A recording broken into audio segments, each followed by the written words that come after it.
Үнэн ба зөв цаг. Сангаалсан үзэгч та бүхэндээ өчигдөр дээг хүргэе. Үнэн ба зөв намаас бэлтгэн хүргэдэг үнэн ба зөв цаг нэвтрүүлэг үзэгч та бүхэндээ энэ 7 өдрийнхөө 3 дахь дугаарыг хүрэхэд бэлэн боллоо.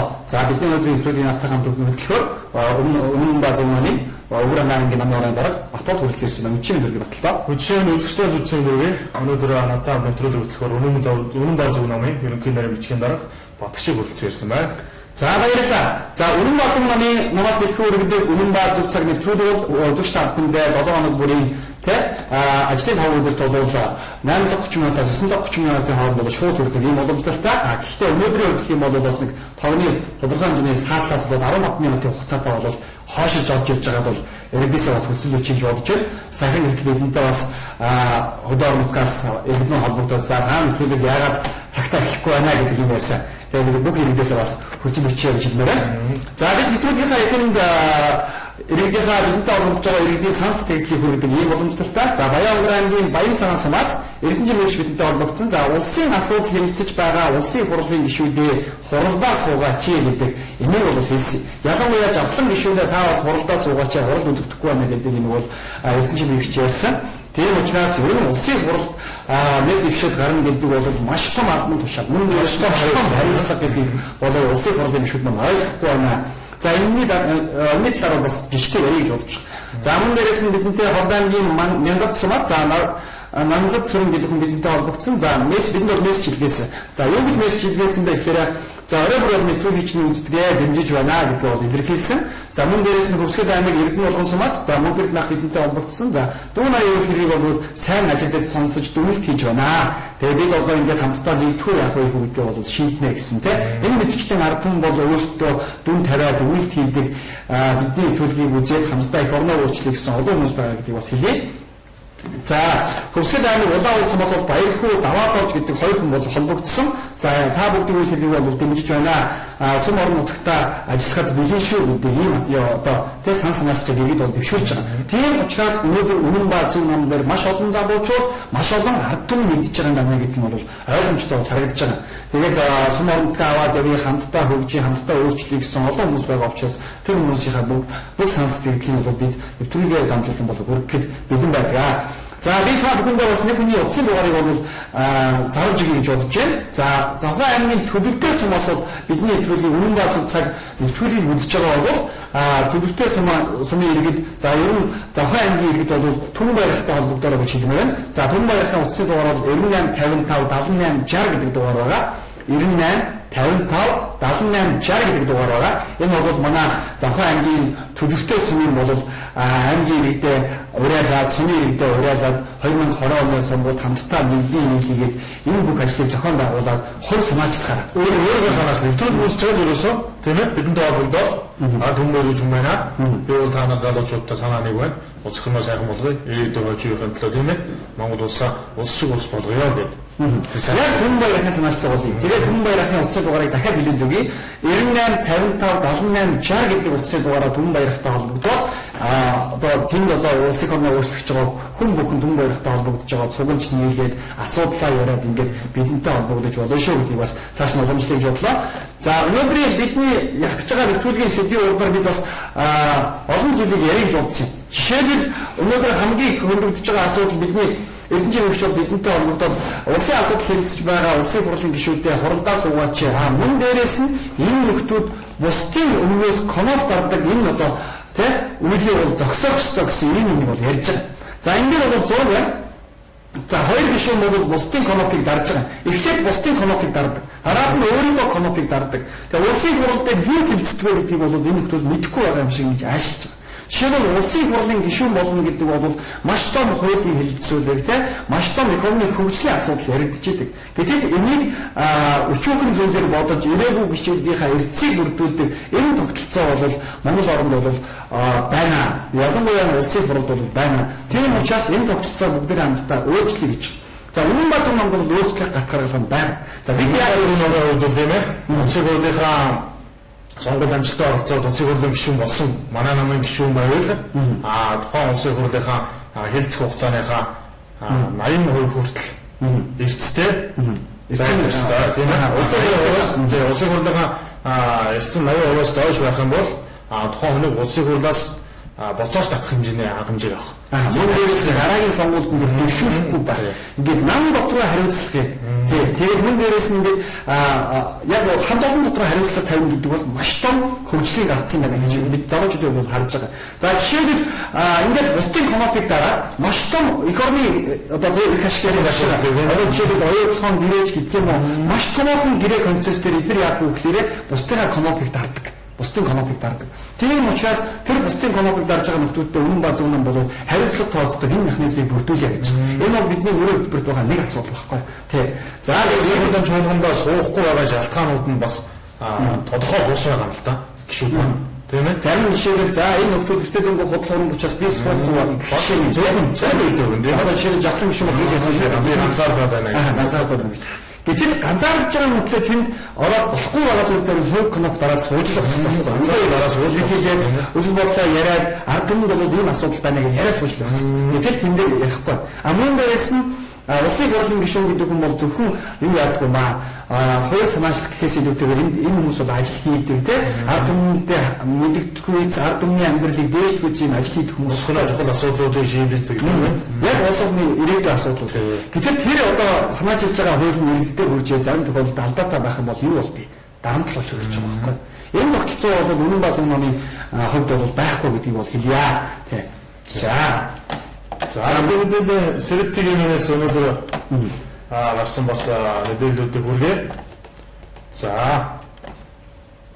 нөгөө бидний сүүлийн дөрөвд анхаарлыг татаад байгаа Өмнөгов аймгийн Дорнов аймгийн замын үүд дээрээс буюу тухайн газар нутаг дээрээс алга болсон хүүхдийн тухай мэдээлэл байна л да.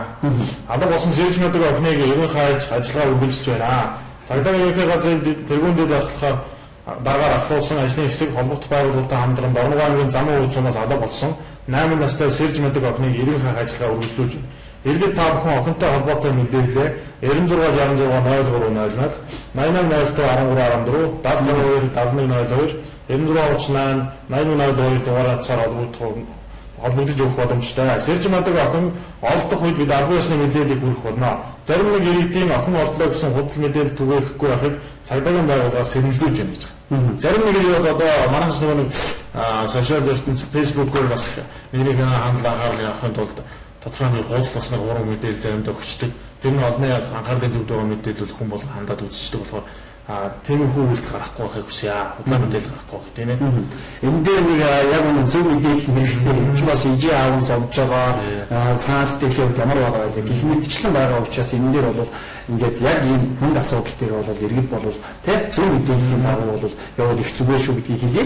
За мөн дээрэс нь за бидэнд бол одоо сэрэлцгийн дээр өөр ямар мэдээлэл байна вэ? Улсын хурлын чуулганы 2017 оны 11 сарын 14-ний өдрийн нэгдсэн хурлаанаар Монгол Улсын 2018 оны төсөв, нийгмийн даатгалын сангийн 2018 оны төсөв, за эрүүл мэндийн даатгалын сангийн 2018 оны төсвийг хэлэлцэн батлаа гэсэн бол ийм бол мэдээлэл байгаа. За энэ талаар бол бид нар өчтөр ярьсан. За энэ нөхдүүд ярьсан. За үүнээр бол үүнтэй холбогдуулсан сангийн сайд Хүрлбаатар гэдэг нөхөр бол төрийн ордон сэтгүүлчдэд мэдээлэл хийе гэж байгаа. Он эдийн засгийн өсөлт 4.2% байхаар тооцсон байна. Нэгдсэн төсвийн нийт алдагдал дотоодын нийт бүтээгдэхүүн эзлэх хувь энэ онд 9.5%, эх онд 8%-тай гарч төсвийн үндсэн үзүүлэлтийг сайжруулах эрхлэлийг тавьсан гэж сангийн яам бол үзэж байна. Засгийн газар энэ үзүүлэлтийг 2020 онд дотоодын нийт бүтээгдэхүүнийг 4.5% төгрөгийг зориулан ажиллаж байна гэсэн ийм мэдээлэл байна. Хүрлбаатар гэдэг нь хэлж байгаагаар ерөөсөө 2018 онд бол ерөөсөө асуудлууд бол харьцангуй бага болно. Улс орны эдийн засгийн байдал сайжирнаа гэж урдсан байдлаар ярьж байгаа. Урдсан байдлаар борно зүйл урдсан байдлаар мэдээллийг хийнч ямар ч хүн гаргах чадвартай тийм ээ. Эдийн засгийн ойлголттой эдийн засгийн судалгаа хийж байгаа хүмүүс. Энд дээр бол юм байна. Эдийн засаг өснө гэдээс. Өснө бол дэрчхийн байна, дээшлэх юм байна. Бид эдийн засгийнхаа төвшинг 4.5% төрөх юм гэж гэх юм нэг юм асуудал яваад. Гэтэл сая багшийн цалин нэмэх. За мөн дээрээс нь одоо тий хавийн амьдрал ямар байна вэ гэдэг амжиргаа гишүүндээ хэд хүн тус бүртэн 3 тэрбум төгрөг тараас өчтөр бол энэ өдрөөрөө бид хийсэн нэг нөхөр бол тойрогтой зарцуулна гэдэг 3 тэрбум төгрөг аваа явж байгаа. Гэтэл өөрсдөө төсвөө баталцахаараа энэ нөхдөд яаж юм гэхээр өөрсдөө сайн байна гэж ойлгодог. Иргэдэд бол бидний төсвөө сайн байгаа юм байна. Гэтэл ард иргэдэд ажлын байр бий болгооч ард иргэдийнхаа, багш нарын, эмчнэрийн цалин нэмэлт чигээр ингэхлээр энэ бид нар яаж байгаа. Бидэнд бол ямар ч мөнгө байхгүй улаацсан байгаа бид өртөө байгаа тухай хэлж байгаа. Би нэвтрүүлэг бүрээр хэлж байгаа. Монголын ард түмэн үр тавиагүй. Та үр тавиагүй шүү дээ. Телевиз үзэж байгаа Монголын ард түмэн бидний үр тавиагүй байхгүй. Хэн үр тавьсан? 2008 оноос 2016 оны хооронд өдөрдөжсэн одоо өдий болох өдөрдөж байгаа энэ нөхдүүд бидэнд маш их үр авчирсан. Энэ нөхдүүд тэр мөнгөөр юу хийсэн? Иргэдэд нэг ажлын байр бий болгосон юм. Иргэд ажлын байртай болсон юм уу? Иргэдийн хүүхэд цэцэрлэгтэй бүр хамрагдаж байна уу? Зөндөө олон нийгмийн асуудлуудыг бид шийдэж чадаагүй мөртлөө өнөөдөр яадаг вэ? Багш ажилтнаа цалин нэмий, эмчнэрийнхаа цалин нэмий, мөн дээрээс нь ажлын байр бий болгож байгаа бидэнд ямар ч төсөв байх юм байхгүй мөнгө байхгүй улс орондоо бурах гэдэг. Улс орон бүртээ зээлтэй байгаа учраас та нар ингэж мөн цалингаа нэмэх одоо тийм ээ. Энэ дэр нэг л гаргалгаа байна яг үнэ. 3 тэрбум төгрөг нэг гишүүдэд одоо өг болсныхаа үр дүн энэ нөхдүүд өөрсдөө бол ингэж хаацалж байгаамаа, ингэж хамгаалж байгаамаа. Эдийн засаг магадгүй 2018 онд 2020 онд сайжин дэвшин гэдэг ийм юм ярьж байгаа. Тэгээд 2020 онд бол эдийн засаг төдөө хувиар өслөө гэж ярина. Мөн дээрээс нь ард түмний саналыг бол худалдаж авах гэж бол эдгээр зүтгэний. Одоо 3 дөрвөн юу хийх болов гэж бодож байна л да. 76. Жишээлбэл юу хийх вэ? Жишээлбэл ер нь бол өмнөх улсын хурлын гишүүд нэг тэрбум хуваарлаа тэргүүр хийсэн юмнууд гэхээр нүдэн тарагдаж автвар гэж байгаа юм бол мэдээж байх юм байгаа. Тэр нь юу вэ гэхээр нөгөө л нэг ганц нэг хөшөө тийм ээ. За яг хөр нэг артай боломжтой айл нэг сумын дээр ч юм айл нэг аймгийн төвтэй нэг жоохон хэмжээний цэцэрлэг төрөлн байрсан ч юм уу. Тийм их байдлууд байдаг. Тэгэхээр ард түмний хараа хандлагын тоглоомын халбаа мэдчихсэн тийм. Ард түмний юу гэж хэлдэг гэхээр юм хийсэн. Энэ хүмүүс юм хийсэн гэж. За юу хийж вэ гэхээр хөшөө ирсэн. Цэцэрлэг төрөлн байрсан. За тэр нь бол тухайн орон нутгатаа мөн гэдэг чинь тодорхой хэмжээний хэрэгтэй ч гэсэн ард түмнийхаа иргэдийнхаа сайн сайхан иргэдийнхаа амьдрал ахуй амьдралд хэрэгтэй юм нэгч байхгүй юм л. Тийм ээ. Өнөөдөр 3 жилийн дараагаар иргэд бол ингэ харж байгаа. За бид бол ингээд ямархаа амьдарч байгаагаа иргэд бол өөрсдөө мэдж байгаа. Гэтэл 4 жилийн дараа нэг хөшөөтэй ч юм уу магадгүй цаанасраар авсан нэг бэлэгтэйгээ байх юм уу? Нэг одоо айл бүхэндээ дурсгалын зүйл юм л та. Янз бүрийн бурхан ч байдаг юм уу? Сүрнээрч байдаг юм уу? Ерөөсөө нэг иргэдийн нэг хуурсан. Манай иргэд яг одоо хөнгөлтэй амтын болох дээг нь аваачаад хаврынхаа авдрагыг тавьчихдаг юм л уламжлалтай шүү дээ. Гэтэл эргээд харахад 4 жилийн дараа бидний амьдрал дэвшилсэн байна уу? Бидний үр хүүхэд ажилтаа болсон байна уу? Бидний үр хүүхэд аюулгүй эрүүл саруул орчинд амьдарсан байна уу гэдээ энэ бүдийг харах хэрэгтэй. Гэтэл тэр бүгд нь улам доошлцсон байдаг. Харин нэг оронд нэг хөшөө ч юм уу? Магадгүй нэг иргэдийн ард дээр нэг цагаан сарын нэг удаа хоёр удаа хэлэх бэлэг сэлтгэн очдог. Ийм л тогтолцоо бүрдсэн. Энийг өмнө нь зүүн номын гаргалгаа болохоор мэдээж бид нар бол тодорхой хэмжээнд улс орныхоо сонгуулийн дараа ялт байгуулах юм бол хамгийн түрүүнд ажилдаа орлоготой Монгол иргэнийг бий болгоно. Тийм ээ. Одоо бид бол ингэж үзэж байгаа. Энэ тойрогчд хараадаг бэлэн өмнөний асуудлыг байхгүй болгох гэж. Байхгүй болгох. Тэгвэл бид яаж сонгох вэ? Тойрогт магадгүй 3 одоо нэг ангаас 3 гишүүн сонгогдож байгаа бол хэдэн тэрбум төгрөг вэ? 9 тэрбум төгрөг. Тэр 9 тэрбум төгрөгөөр тухайн аймагт тэг хөгжлийн бааз, хөтөлбөрийн бааз гэдэг ерөөсө тухайн аймагт ингээд зориулсан ажлын байрыг бий болгох гэж. Бидний санаачлал бол юм ихгүй. Гэтэл энэ нөхдүүд яг үгээр 3 тэрбум төгрөгөөр хувааж аваад үүний дараагаар эдгээр хажих цаг. Мэдээж өөрсдийнх нь хамаатан садан ч өөр өөрсдөө төсөлтэй юм жигчтэй очно. Адун бол энэ мөнгө бол ямар нэгэн байдлаар тий үр дүнтэй ажлын байр, үр дүнтэй бол амьдрал ахуйг дээшлүүлэх тийм хэмжээний мөнгө болж очихгүй. Хамгийн наацхийн жишээ 9 чихрэг цэцэрлэг байхад л ухаан орон нутгийн ард иргэдийн бас асар их ачааллыг нуруунд дээрс наваа хийж байгаа байхгүй тийм ээ. Тэгээд хараад гэртээ байгаа эцэг хүүхдээ цэцэрлэгт өгчин тийм ээ. Ажилгүй багшаа төгссөн мэргэжилтэй хүмүүс ажилтай болчихно тийм ээ. Тийм дараагаар одоо байгаа Сэхэнд Нова Монгол Ардын намын ардс намын хүмүүс маань ерөөсө хийхгүй байгаа л хамгийн гол учир байгаа. Тийм ээ. Монголын ард түмний ухаантай чинь нэг зүйлийг ажиглаж байгаа. Энэ нөхдөд юу илүү харж байгаа вэ гэвэл Монголын ард түмний улам ядуу байх сэтгэлээ. Улам ядуу болох шүү. Бүр ядуу байлгах юм бол эдгээр яах юм? Ядуу байлгах юм бол магадгүй энэ нөхдөд бол их 2020 оноос сонгуулаа дахиад сонгогдох юм байна. Энэ тогтолцоог хийж байгаа. Ядуу байх юм бол бидний 300 мянган төгрөг сонгуулийн үед өгөх 300 мянган төгрөг төрөн оюутан залуучууд нь ажилгүй байгаа нөхдөд ажиллаад хамаатан саднаа дагуулад уриалаад тэгээд санал өгөх юм байна. Ингээд санал өгөхөөр яах юм? Энэ нөхдүүд бол ялна гэдэг бүрийн ихтэй байгаа. Гэхдээ бид бол ингэж бодохгүй байгаа гэдгийг бас хэлхэн зүйтэй болов уу гэж бодож байна. За дараагийн мэдээ чи. За одоо бид өнөөдрийнхөө нэвтрүүлгийн сэдвээр бол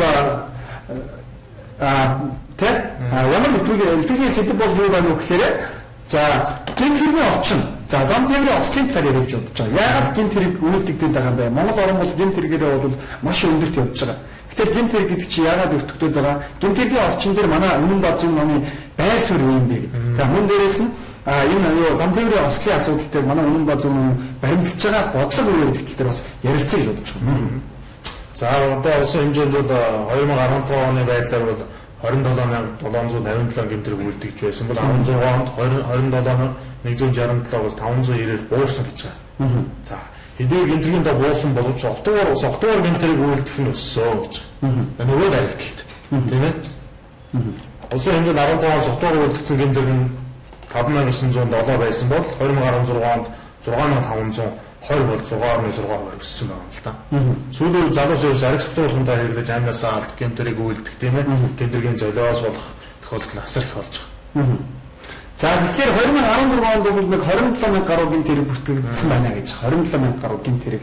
За үүнээс 65.9% буюу 17,000-ын Улаанбаатар хотод бол үлдэгдсэн байгаа гэж хэлсэн шүү дээ. А гэтэл энэ гэмт хэрэг яагаад ийм их үлдэгдэх болов? Ер нь гэмт хэрэг үлдэгдэх шалтгаан юу юм бэ гэд бид ингээд судалж үзсэн чинь шалтгаан юу?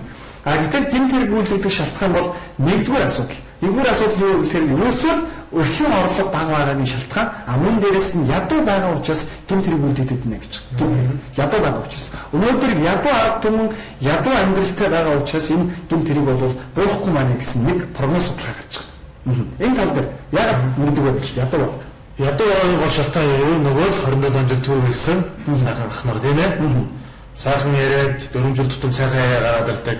Эргээд ядуу болдог сонгуулийнхаа үеэр хүртэл аригтуулж тийм ээ. Замгруулж гэмтэргийн нөгөө гарах нөхцөлийг бүрдүүлж өгдөг. Хоёрдугаар ядуу байна гэдэг бол өөрөө асар их тухайн хүн даамт иртгэлтэй. Тийм өнөөдөр хоногийн хоолоо маргааш амьдрах хоногийн хоол төлөх түвшин олохын тулд ажил хөдөлмөр эрхэлж байгаа боловч тэр нь мэдээж тухайн хүнд өөрт нь санаа сэтгэлд нь хүрэхгүй байгаа ус үүдээ сэтгэл санааны готролд орж байна тийм ээ. Стресст орж байна тийм ээ. Энэ бүхнээс үүдээд хизээ нэгэн цаг дотор бугулсан тэр стресс сэтгэл санааны дээр гомдол нь хизээ нэг цаг гарч ирдэг. Тэр нь ямар үед гарч ирдэг вэ гэхээр мэдээж арх уу цогцолхондоо хэрэгсүү дийлэг хүч гарч ирж байна тийм ээ. За энэ дээр бол яг тийм байна. Мөн дээрээс нь гэмт хэрэг бол юу тэ гараад байгаа шалтгаан бол ядуу байгаа юм байна. Мөн дээрээс нь нийгэм тэр чигээр бохимдолтой байгаа учраас гэмт хэрэг гараад нь гэж. Тэгвэл үүнийг зэвсэхэд бол бид юу хийх юм бэ гэж. Гэмт хэргийг зэвсэхийн тулд өнөөдөр иргэдийн ажлын байртай болгоё тэ. Мөн дээрээс нь бид ажлын байртай болсон иргэд яг аз жаргалтай байгаа тэр иргэд бол гэмт хэрэг орооцдохгүй шүү дээ. Мөн дээрээс нь ажлын байртай байгаа амьдрал ахуйн сайн байгаа айл ирэх одоо яах юм? Одоо үр хөвгтөд анхаарал тавьж байна. Анхаарал тавьж байна. Гэтэл үр хөвгтөд анхаарал тавьж чадахгүй ингээд тэр бор хоногийг өнгөрөөж өдөр шөнөгийг өнгөрөөж явж байгаа хүмүүс бол яах вэ гэхээр ерөөсөө түүний амьдралын төлөө зүтгэл хэдэн бор төрний төлөө өстө хөлсөө туслууд нь зүтгэж байгаа юм.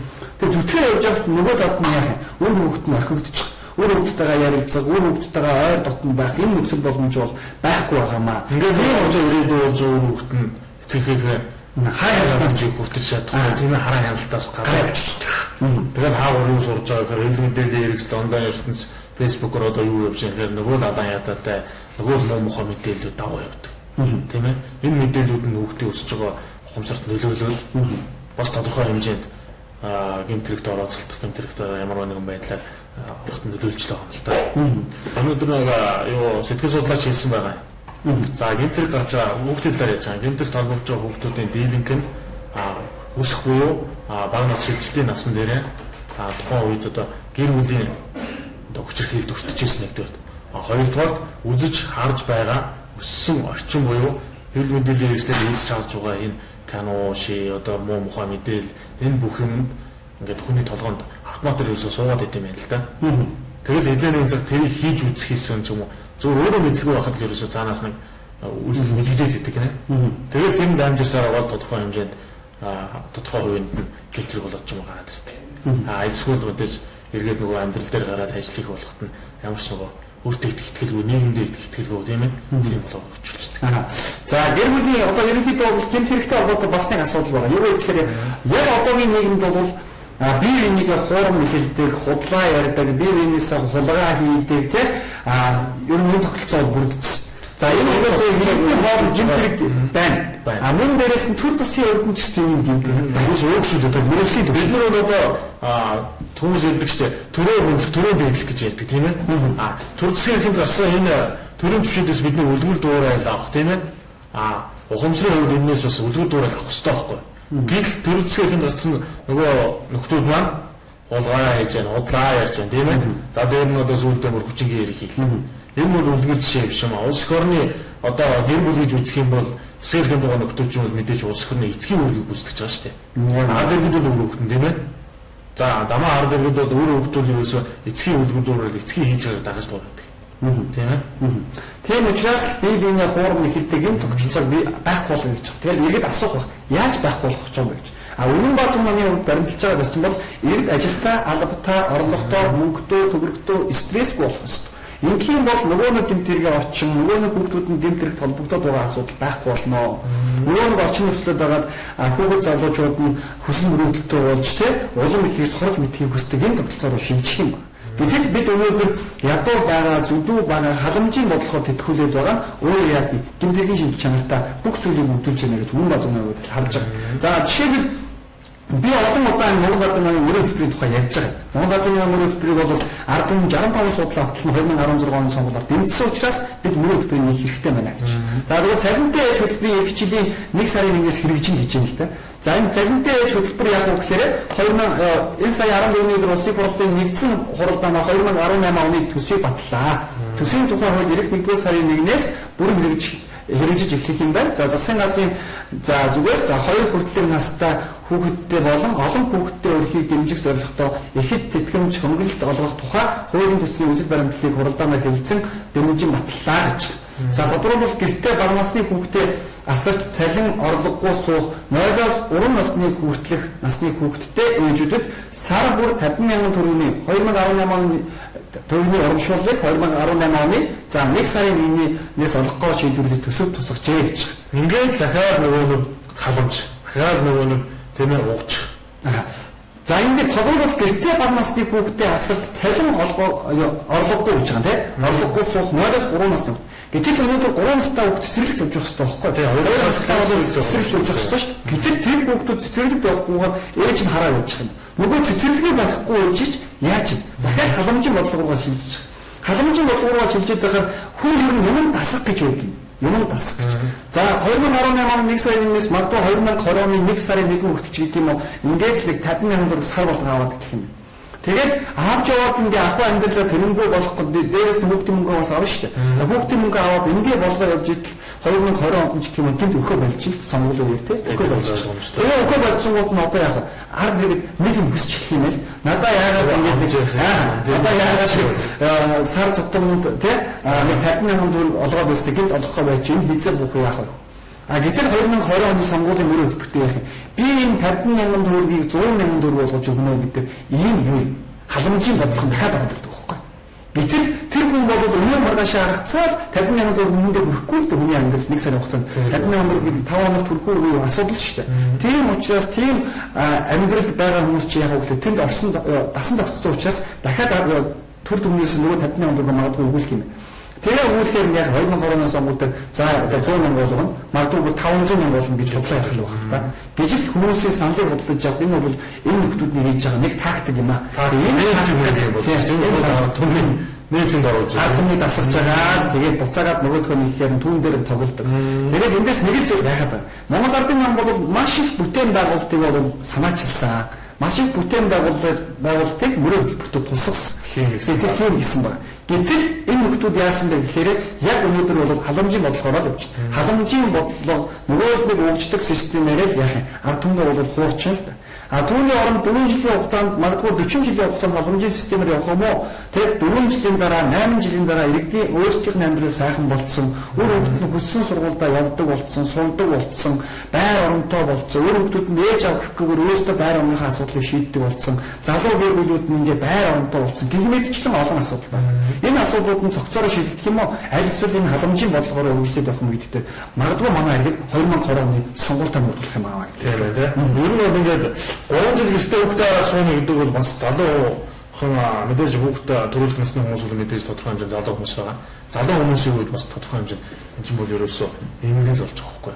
3 жил гэртээ хүүхдээ аваад ажил хийж байгаад хүүхд төрүүлээд 3 жил гэртээ хүүхдээ аваад тийм загцмаг байдалд ороод эргээд ажлын талбар дээр гарах гээд нөгөө хийж чаддаг байсан өөртөө эзэмшсэн байсан чадварууд нөлөө боловсролын харьцангуй зарцсан. Эсвэл тэр нь одоо 3 жилийн дараа шинэ ямар нэг 2 жилийн дараа ч юм уу шинэ техник хэрэгсэл ямар нэг юм гараад ирсэн тэрийг мэдэхгүй. Тэгээ өвөө ажилд орох гэхээр ажил авахгүй байдал үүснэ. Ерөөсөө энэ юу гэхээр энэ хоёр намын энэ удирдах шатнд байгаа Монгол улсыг хөгжүүлэх байгаа нөхдөч бас ард зүрийн ажлыг хөгжүүлэхгүй шүү дээ. Тийм ээ. За энэ дээр бас байгаа мөн 3 болон түүнээс дээш хүүхэдтэй хөрөг толгоосон эцэг ихэд удиралд нэг удаа хөдөлмөрийн өсөлтийн доод хэмжээ болох 248 төгрөг олгох юм аа. Үүнд нэг 72.8 тэрбум төгрөг зарцуулалт тооцоолол гарсан байна гэж байгаа. За энэ 72 тэрбум төгрөг 10 дээрээс сая 57 тэрбум төгрөг 55 тэрбум гэж яриад байгаа тийм 55 тэрбум төгрөг. За ингээд хэд болж 72 тэрбум 55 тэрбум болж байна. Тийм ерөнхийдөө 130 тэрбум төгрөг. Энэ мөнгөөр бол энэ нөхдүүд ажлын байр бий болгож болно. Бүр нэг аймгийг бүр цогцоор нь тийм харж байгаа. За энэ аймагт бол ийм давуу тал байна. Жишээлбэл Төгсгөл аймагт бол аялал жуулчлалын бүс нутгаа үнэхээр давуу талтай бол давуу талтай. Үүнийг нь түшиглээд Төгсгөл аймагт маш олон зуурчид ирж байгаа бол тэр зуурчдаараа дамжуулаад Төгсгөл аймагт маш том бүтээн байгуулалтын бааз барьяа. Нэг жил. Тэгээд ингээд явах юм бол тэгвэл дараа жил нь юу? Аргатай аймаг, Говьалтай аймаг гэдэг ингээд явах олон үүний дараагаар их орон маань хөгжнө. Гэтэл энэ нөхдүүдийн бодлого бол үнэхээр далийг тийшээ яваад байгаа нь бол харагдаж байна. За энэ дээр үнэн ба зуунууд ерөөсөө хэсэг байсуултаа халамжийн бодлого гэдэг нь өөрөө улс орны дампуурууд улс орныг дороотуулдаг бодлого байгаа. Тодорхой хэмжээнд улс орны эдийн засгийн тодорхой байр суурьтай амжилттай болоод ирэхэд тодорхой хүн амын цөөхөн хувийг халамжийн бодлогоор дэмжиж болно. Альсгүр үнэхээр нөгөө Омар Гаддафи гэж хүн шиг улс орноо дотоодын нийт бүтээгдэхүүнийг ногдох нийт бүтээгдэхүүнийх нь хэмжээний улсад дэлхийд тэргүүлэхээр болсны дараа халамжийн бодлогоор тэтгэж болно ард юм байна. Тийм ээ. Гэтэл энэ нөхдүүд бол энгийн юм бидний хувьд бол мэдээж хүүхдийн мөнгө бол байх ёстой асуудал. Энэ бол зөв асуудал. Гэтэл өнөөдөр төрийн албан хаагчдад 300 мянгыг нэг удаад хараан тийм гэх мэтчлэн энэ асуудлууд бол мэдээж энэ нөхдүүд зарим нэг яг мөрөд хөтөлбөр байсан л да энэ одоо жишээлбэл 240 мянгач гэдэг юм уу 50 мянгач гэдэг юм уу энэ хөтөлбөр байсан. Яг нэг халамжийн бодлогуудыг бол хийгээд гэтэл яагаад бид нэг удаа тэр өчтөр би нэвтрүүлгээрээс нэг удаа бид ингээ онцлогооны төв барих асуудал ярихгүй байна. Иргэдийн өрөө барих асуудлыг яагаад ярихгүй байна? Яагаад иргэдийнхээ ахуй амьдрал ирээдүйд дээшлэх тэр боломж нөхцөлд нь бид олж харахгүй ш. Өнөөдөр яаж иргэдийг дуугаа байлгах вэ? Маргааш иргэдийг яаж дуугаа байлгах вэ? Гэхдээ дуугаа байлгаж байгаа нь ажил албан тушаал өгсөн биш ш. Ерөөсөө иргэдэд нэг тийм одоо чихэр долоолгож байгаа юм шиг хоёрын хоорондын мөгдөг. Гэтэл иргэд тэрэнд нь яг хуу тайвширдаг. За яг хуу болж байна. За яг хуу төрийн шиг гэл энэ бол бүрддэг ус. Одоо бол ард түмэн бол төрийн шиг гэхээс илүүтэйгээр тэдэнд бол ажлын бай маш хэрэгтэй бол хэрэгтэй. Чухал хэрэгтэй байна. Онцлог хоёр хүн ажилгүй байж байгаад сард 100000 төгрөг тэжээснээс хэн нэгэн ажлыгээ сард 500 сая төгрөг залуу авсан хамаагүй илүү гэдгийг ард түмэн мэдж байгаа. Манай ард түмэн өргөчих юм л да. Тийм ээ. Энэ хүмүүсд 27 жил өргөдлөө. Одоо дэсэлж эхэлж байна л да. Мэдрэл толгорч байгаа хүмүүс хэлж Монгол ардын нам ардсан намын гишүүд байна. Та нарыг хараад байна. Та нарыг үзээд байна. Та нар ярьж байгаа зөв.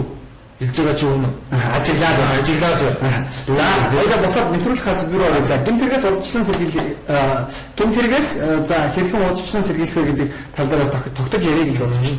За, гэтэл өнөөдөр гэмтэргийн орчин бол юу болчихсон юм байна? Гэмтэргийн орчинтой бол магадгүй Түмний амьдрал ядуу байгаа учраас тэнд гэмтэргийн орчин үйлдэгдэх нь ойлгомжтой. Тэгэхээр чи бүрдсэн нэмэгдээ байгаа ойлгомжтой. Тэгвэл үүнийг яаж бууруулах вэ гэж. Би бол нэг хашгирсан хойно нэргүй гэж ярьдаг тийм. Ямар нэг юм үйлдэгдэхэд түүний дараа өө наач болохгүй байсан юм, өстө бүтэхгүй байсан юм гэж ярьдаг. Тэгвэл үнэн бац маань гэмтэргийн орчин хэрхэн бууруулах вэ гэвэл би бол гэмтэргээс урдчлан сэргийлэх арга хэмжээнд хөрөнгө зарцуулах гэсэн. Урдчлан сэргийлэх арга хэмжээнд би бол дахиад хэлье гэж бодож байгаа. Үнэн бац маань бол гэмтэргээс урдчлан сэргийлдэг энэ тогтолцоог бол харъя гэж бодож байгаа. Гэтэл энэ тогтолцоо бий болчих юм бол нэг мөрөөр өрнөж очиж байгаа. Нэг мөрөөр өрнөж очих юм бол тэнд гэмтэргийн орчин бол байхгүй болж таарчих юм л. Байхгүй болж таарчих. Тийм учраас урдчлан сэргийлдэг арга хэмжээг бол авахын байна гэх юм бол манай бүрт байж байгаа. Тэр үндсний чиг үүргийн нэг нь бол ерөөсөө иргэдийнхээ хуулиас нэгсэн сонирхол аливаагийн тэрэг зөрчлөөс үргэлжлэн сэргийлж хамгаалах, өөр зөрчигчдөд хариуцлага тооцох, хэрэг марааны дасан шүүх замаар нийгэм шудрагс дэг журмыг тогтоох зорилготой байна. Тэр өөрөө энэ гэмтрээс үргэлжлэн сэргийлэх үүрэгтэй. Тийм ээ? Энэ ажлаа хийхгүй байна. Үнэн ба зөв නම් бол урдсан сэргийлэх ажлаа хийх гэж байгаа байхгүй. Гэхдээ урдсан сэргийлэх ажил хийгээд түүнийг бол зүгээр урдсан сэргийлэх маягаар бусдад уриалгах биш яг түүнд хөрөнгө оруулалт хийгээд. Гэтэл гэмт хэрэг гарахгүй байна гэдэг нь өөрөө аль аль талаа эдийн засгийн маш өрөг ашигтай ашигтай тийм учраас бид урдсан сэргийлэх ажилд нь бүх хөрөнгө болцоогоо зарцуулна гэж. Үнэндээ бол төлхөө ажиллах нь хамгийн зөв юм байна гэж. Жишээ гаргаж шүү дээ 5 настай охин дагшуу нэг хүчиндүүлэх гэдэг тэгээд очоод нэг шинжилгээ өгөх гэсэн чинь шүүхийн шинжилгээ 10,000 төгрөг нэгсэн тийм 10,000 төгрөг нэхэнгүүт нь дараад нь яаж байгаа. Тийм тушаал бол гартсан байсан. Тэгээд хүн бүрээс бол яг шүүхийн шинжилгээний үндсийг очоод шинжилүүлэх гэхээр мөнгө авдаг тогтолцоосон биш. Гэтэл энэ мөнгө авдаг тогтолцоо хөрөлсөг гэдэг нөхөр бол тийм манай ерөнхий сайд нь бол ингэсэн шүү дээ. За одоо энийг бол болиулна гэдэг юм гэдэг кейс.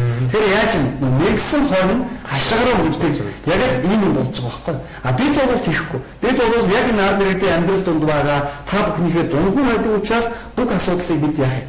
Ард иргэдийн амьдралаас болж харж байгаа. Ард иргэдийн амьдралаас тасарсан амьдралтай хүмүүс бол хизээч ард иргэдийн энэ хүнд хэцүү ачаад хүнд хэцүү зовлон бол ойлгохгүй байна гэдэг нь тодорхой. Тэг.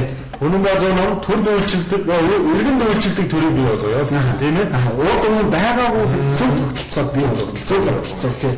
За ингээд явах юм бол мэдээж тэр ерөнхий боловсролын сургууль, тэг оюутан залуучуудад нөгөө нэг хуулийг сурчлах асуудал байгаа. За хүүхэд залуучуудын хамгийн их гэмт төвчтэй өртдөг шалтгаан юу юм бэ гэдэг ингээд тогтоосон байна. За энэ дээр бол хүүхэд залуучууд бол хууль эрх зүйн мэдлэггүйгээс болж байгаа. За хууль эрх зүйн мэдлэггүйгээс хүүхэд залуучууд гэлтгүү Монгол түмэн гэмтэрд өртөж эхэлдэг. Монгол түмэн гэмтэрд өртөж эхэлдэг. Нэг нь өдөр зогсчээд л яг нэг нь өдөр юмаа зараа зогсчээд л зөрчлийн тухай хуулийг гаргацсан байна. Тэр хүчээр ард иргэдэд хамтлаад байх. Мэдээ байх. Тийм зөрчлийн тухай хууль бол гаргацсан шүү. Тийм зөрчлийн тухай хуулийг танилцуулах, сургалт, сурталчилгаа ямар нэг юм бол хийгээв. Гэтэл өмнө базар намын мөрийн хөтөлбөрт юу гэж байгаа вэ? Бид бол энэ хуулийг бол сурчлах хэрэгтэй байна. Ахлангад ороод ирэнгүүт л яг 9-р ангид ороод ирэнгүүт л энэ хүмүүсд үндсэн хуулийн хичээлийг бол заавал боловсролоор дамжуулж боловсролын хөтөлбөртний үндсэн хуулийн зүй залтыг тайлбарладаг, таниулдаг, танилцуулдаг ийм параграф байх хэрэгтэй байна. Мөн дээрээс нь иргэний хэрэг гэдэг томоохон яг хувь хүн дээр ач холбогдол өгдөг энэ хуулиудыг бол ард түмэнд бол сурчлах хэрэгтэй. За мөн дээрээс нь бид юу харж байгааг бол шинэ хууль саачлаа гэж. Улсын хурал бол олон хууль санаачилж байгаа шүү дээ жилийн хугацаанд.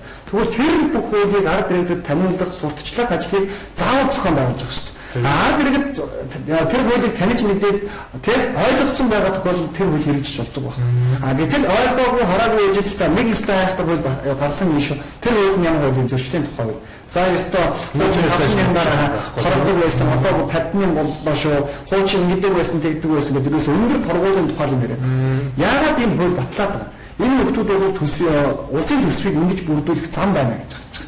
Иргэдээ тоонох, иргэдээс тийм одоо юу иргэдээ улам илүү үйлжих, иргэдээ одоо иргэдээ одоо сайлын үр олдсон түүнээс иргэдээс одоо ямар нэгэн зөрчил гаргах юм бол учир зүггүй торгуул байна гэдэг энэ тогтолцоо өөрөө энэ нөхдүүдийн улс төрд хийж байгаа бол маш том асуудал байна. Өнөөдөр иргэдэндээ сайлын үнэ гэж харж байгаа бол эд сэтгэлийн сайн өчгөлтөө. Яг үнэ сааж болно шүү дээ. Тийм байхгүй. Эд шивхгүй нэг ямар ажлын байран дээр ажлын байран дээр ажиллаад гараад амьдраад явж байгаа хүмүүс байгаа манайхан яад байдаг. Тэгэхээр тэр хүмүүс бол өдөр болгон торгуулын барийг л янз бүрийн асуудал үүсдэг. Тэгээ маш тийм ойлгомжгүй төрлийн тогтолцоотой. Хэн хаана очоод ямар бичиг баримт бүрдүүлээд ямар зөвшөөрөл авах нь гэдэг нь тодорхойгүй, ойлгомжгүй. Нөгөөдлөг сургалт сурталчилгаа таниул хууль ажиллагаа байхгүй. За үнэн базар намын үед яаж хуулийг сурчлах юм бэ гэж. Жишээ нь одоо дэлгүүр ажиллах гэж байгаа хүмүүс байлаа гэж үү. Тийм маш энгийн жишээ. Тэгвэл тэр дэлгүүр ажиллах гэж байгаа хүн бол за нэг одоо Сүхбаатар дүүргийн 19-р хоонд амьдарчлаа гэж. 19-р хоонд дэлгүүр ажиллах гэж байгаа хүмүүс ер нь хувьдаа бизнес эрхлэх гэж байгаа сонирхож байгаа энэ хүмүүсийн яа тий. Чиглэлээр бид нар яах дүүрэг дээр хороон дээр сургалт хийдэг юм тогтолцоороо шилжих хэрэгтэй. Бид иргэд ямар ч ойлголт байхгүй. Ямар ч ойлголт байхгүй явж идэг ямар тач байсан нэг бизнес эхлүүлчихээд манайхан чичрээд байгаа байхгүй. Тэгээ эхлүүлчихээ явж идэг нөгөө бизнес нь урдаг ийм л тогтолцоо бий болчиход байна. Тэр бид нар өнөө зөвлөгөө өгдөг хэсэг болог хэлцээ бий болгож тийм ээ. Тийм учраас хууль эрх зүйн зөвлөгөө гэдэг бол хууль эрх зүйн мэдлэгийг иргэн түмэндээ танд олгоно гэдэг бол хамгийн зөв тогтолцоо юм байна гэж өмнө базар намууд бол харж байгаа шүү гэдэг хэлээ. За батшгүй үзэгчдээс бас санал хэлсэн байна, асуулт ирсэн байна. За ямар нэвтрүүлэг вэ? Өөрсдөө танилцуулж юу хийдэг хүмүүс вэ гэсэн байна шүү. За дөрөв ч бас үзэж байгаа хүмүүс байна тийм. За энэ бол үнэн ба зөв цаг гэдэг нэвтрүүлэг. За үнэн ба зөв намаас бэлтгэн хүргэж байгаа ийм нэвтрүүлгийн даа. За бид бол 2017 оны 6 сарын 7-ны үед Үнэнбаа зөв гээд намыг байгуулсан. За энэ бид бол дээд шүүхт бүртгэлтэй хууль эрх зүйн үндэслэлтэй ийм нам. За тэгээд бид 2017 оны 6 сарын 7-ны өдөр намаа байгуулаад залуучууд эх орноо өөрчлөе. Сайхан болоо. Зөв хүмүүс нь нэг талдаа нэгдээ. Буруу хүмүүстэй бол бид хязгаарч нийлэхгүй. Харин зөв хүмүүстэй бол нийлж нэгдээд эх орноо өөрчлөх юм боломж болцоо байгаа гэдгийг бол эрэлхийлээд ард түмнийг бол уриалаад өгч байгаа. Гэхдээ бид ард түмнийг бол үргэлж сайн зүйлд уриалж байгаа. Сайхан зүйл рүү тэмүүлэхийг хүсэж байгаа. Ард түмэн ч гэсэн өөрсдөө хүсэлтэй байгаа учраас энэ нэвтрүүлгийг явуулсан шүү гэж өөрөө хэлцэл бодчих. За, манай бол Эрдэнэлийн Батар шиг гэдэг Үнэнбаа зөв намын үүсгэн байгуулагчдын нэг мөн дээрээс нь Үнэнбаа зөв нам бол ерөнхий нарийн бичгийн даргын албан тушаалтай юм байна. За, бодос өөрийгөө танилцуулж намаа Батар гэдэг Өвөрөнгө аймгийн Үнэнбаа зөв намын намын хорооны дарга ажилтай юм байна. За баярлалаа. За сэдвээр хүртэл яваа тийм ээ. За tad асуулт ирсэн бай шүү. За намын зорилго юу вэ? Дорн баймгаас олбуулж байна гэж. За намын зорилго юу вэ гэж? Бид ер нь бол социал демократ үзэлбэр юм хэлээ. Бид бол эх орноо сайхан болгоё тийм. Эх орноо сайхан болгоё. За мөн дээрээс нь бид бол яг чаддаг хүмүүсийг зөв хүмүүсээ олж харъя гэж. Өнөөдөр малын хариултад явж байгаа Монгол түмэн магадгүй өөрсдөө зөв юм байна. Зөв юм баггүй. Тэнд бол жинхэнэ шударгаас жинхэнэ итгэл үнэн шиг байдаг. Бид өнөөдөр яг үү гэхээр хин нэгний томилгоогоор атсан нөхөр танаа олсон орнотыг өдөрлөж чадах уу? Хин нэгний одоо малчтын ахуй амьдралыг мэдэхгүй байгаа нөхөр одоо юу гэдэг малын амьдралыг малчтын тэр бодлогыг зохицуулж чадах уу гэдэг. Бид өнөөдөр малчд өөрсдөө ахуй амьдралаараа туулаад ирсэн учраас яг тэр проблемыг хамгийн сайн мэдчихэд тийм бол сум орон нутгийн малчид та нар өөрсдөө түмэн олон та нар өөрсдөө удирдах яваад гэдэг бол энэ Үнэнбаа зөв намын зорилго байна. Бид бол маш том одоо бүтээн байгуулалтыг мөн дээрээс нь иргэдийн аз жаргалтай байлгах нь бол бидний хамгийн том зорилго гэж харж байна. Үнэнбаа зөв намтай нийс нэгхийг үссэн хэн бүхэн манай нам нээлттэй чөлөөтэй тийм ээ. Үнэнбаа зөв намаас 2020 он сум орон нутгад нэр дэвшээ гэсэн зөв сэтгэлтэй, хорноо гэсэн сэтгэлтэй залуус ах дүүнэр тийм ээ. Хэн ч байж болно тийм ээ. Энэ бүгд нээлттэй бид нар. За одоо хоёул гимтгийн орчин гэдэг бол ярьчлаа. Гимтгийн орчин бол ядуу байгаа шалтгаанаас үүсээд гимтгийн орчинд явж байна. Гэтэл иргэд ажилтаа төрөлтөө үр хөвгтөд анхаарал тавих цаг завтаа олчих юм бол энэ гимтгийн орчин буурах юм байна гэж харж байгаа. За мөн дээрээс нь нөгөөх сургууль цэцэрлэг нь байх юм бол хүүхдүүдийн хүчин гэрэг гэж хөтлөх харахгүй шүү дээ. Тэр мандгүй цоочтой хаалганы цаана байгаа учраас тийм асуудал үүсээд байгаа. Гэтэл өнөөдөр тэр хүүхэд цэцэрлэг тавьчихсан бол тийм асуудал үүсэхгүй байхгүй тийм асуудал яригдэн тийм. За мөн дээрээс нь өнөөдөр бид бас ярих гэдэг зам тээврийн ослын талаар ярих гэдэг. За зам тээврийн ослын хувьд бол түрүүн бол хэлсэн тийм. За улсын хэмжээнд зам тээврийн ослоос болж хүн ер нь өдөрт Монгол улсын хэмжээнд өдөрт нэг 2-3 хүн бол нас орж байгаа жишээ. Их тоо шүү дээ. Их тоо. Тийм учраас энэ тоон дээр бас за тэгээд ер нь бол 2010-аас 2016 онд 300 хүүхэд зам тээврийн ослоор бол нас барсан гэдэг тоо баг. Зөвхөн хүүхэд.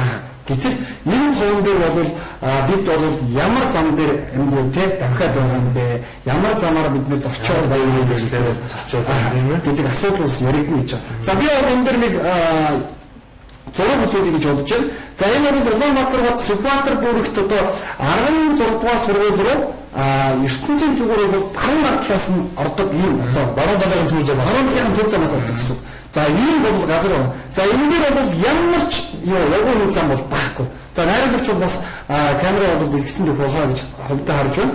За ийм л орчин бид нар амьдарч өнөөдөр өнөөсөө гараж байгаа үрсэн нь тийм ээ бидний нэг хайртай хүүхдүүд маань ингээд шууд машин замаар явж штэ жирээсөө тийм ээ явган зам байхгүй. Энэ дээрээс юу харагдж байгаа нөхөр нөгөө л хот төлөвлөлт байхгүй, хоёрдугаар хүүхдийн эрх ашигыг хамгаалж байгаа юм байхгүй шүү дээ, тийм ээ. Ерөөсө хүндээ бодсон, иргэдээ бодсон, иргэнээ бодсон энэ төрлийн бодлого алгаа. Энэ дээр бол ингээд машин замтаа маш ойрхон. За энэ дээр бол би одоо ингээд зарим хүмүүс бичсэн байгаа. За боржуур дээр бүхийн байна л даа гэж энэ явган биш 3 хүний зам байна л даа. Маа залуучууд жоохон хошигч юм бол. Гэхдээ энэ бол энэний энэ бол гамшиг байхгүй. Улаанбаатар хотын газар төлөвлөлтийг Улаанбаатар хотын газрыг ямар ч зохион байгуулалтгүйгээр зөвхөн хэдэн халтар төрний төлөө худалдсан хүмүүсийн харгаа өнөөдөр гарч байгаа. Энд явж байгаа хүмүүсд осолдвол яах вэ? Энд явж байгаа хүүхд осолдох юм бол тэр гэрэл ямар ганц цохрол учрах вэ? Улаанбаатар хотын дээр газрыг зарсан энэ зай завсаргүй зөвшөөрөл өгсөн хүмүүсийн хүүхдүүд бол 16 дугаар сургууль хөтөлбөрийн сургуулиудаар сурахгүй л тийм. Бос сурахгүйгээс гадна энэ хавар хүчигдэгчгүй зайсандаа байна. Тийм учраас энэ хэн сурдын талаар төмний үг сурдаг. Ард түмний үг сурч байгаа. Гэтэл ард түмний үг сурж байгаа энэ орчин бол үнэхээр аимшигын төвшөнд хүрсэн. Магадгүй энэ дэлхийн өөр өнцөг хөлбөмбөрөөс харах юм бол энэ бол үнэхээр хүн амьдрах харахгүй байна гэж харах гэдэг. Өнцөг хөлн зааснаас Монгол хүн төрөлтөө эрүүл аюулгүй орчинд сурч боловсрож амьдрах хэрэгтэй үү тийм ээ? Яг нь. За энэ тал дээр гэтэл өнөөдөр бид замын асуудал мөн дээрээс нь цагдаа нарын зам тээврийн осолтой холбоотойгоор төрийн албан хаагчдын цагдаа нарын хөнж байгаа машин хэрэгний асуудал тийм. Энэ дээр хааг шинжилгээ бүрэн шинжилгээ хийх учиртай. Гэтэл өнөөдөр тэр хүмүүс бас л ямар одоо тийм юугаар машинаар үйлчилдэг байх үүнтэй гэдэг асуудал байгаа байхгүй. Гэтэл энэ дээр зөв бүрэн шинжилгээ хийгээгүй учраас өнөөдөр цагдаа нар бас иргэдэд хүч ажиллахгүй байх. Тэгээ энэ замын нөхцөл бол бас нөгөө зам тээврийн осол бол гарах нөхцөл боломж бүрдүүлж. Өнөөдөр зөв ном хүүхдийн сурах орчинг таадаа бүрдүүлж өгнө гэж олон зорилт хөтөлбөрүүдийг мөрөгдөлтөд заасан байгаа л да. Жишээлбэл дэлхийд бол одоо ерөөсөө манай намын дээр мөрөгдөлт заасан энэ асуудал дээр бол олон улсуудад судалгаа шинжилгээнд дээр үндэслээд ерхийдээ арга хэмжээ авах гэж мөрөгдөлтөд заасан гэж хэлсэн байгаа. Энэ нэг жишээ бол ерөөсөө ерөнхий боловсролын сургуулийн хүүхдүүдийг сургууль тус бүрлээр автуусааж байгаа гэж. Яг ингээд нэг нэгдсэн журмаар тийм одоо энэ өөр сургуулиуд одоо хоёр сургуулиуд бол тийм жишг рүү орчлоо шүү. Гэтэл чи автуусаар зөөдөг. Гэтэл манай төмний хүүхд яг хүүхлээр алхахдаг, гүйдэг янз бүрийн байдлаар нэг унаанаас нөгөө унаа дамжиж очиж явах чинь тийм. Гэтэл энэ дээр нэг зөв бодлого хэрэгтэй байна л гэж. Зөв бодлого хэрэгтэй байна. Тэгвэл ерөнхий боловсролын сургуулийн сурагчдыг тэг гэрээс нь аваад ингээд дөрөөс нэг автобус маршрутаараа бид нэг годомныхаа үзүүлэлт ч юм гар зогсоод бид нар бол автобусын суугаа сургууль дээр ирдэг амин орон аюулгүй байх тийм энэ зохион байгуулалтанд бол оруулах нь хамгийн зөв байна гэж хэлж байгаа. За гэтэл бид маш сайн урдсан түрүү хэлсэн шүү дээ. Бид нар маш сайн замтай болчихвол маш сайн өвгөний замтай болчихвол дээрээс нь дугуйн зам яригдана, дээрээс нь гүйлтийн зам яригдана гэдэг олон зам яригдана л баавал гэтэл өнөөдөр явган хүний зам шалах байна шүү дээ Улаанбаатар руу. За бусад аймагуд бас ийм болж байгаа жишээ.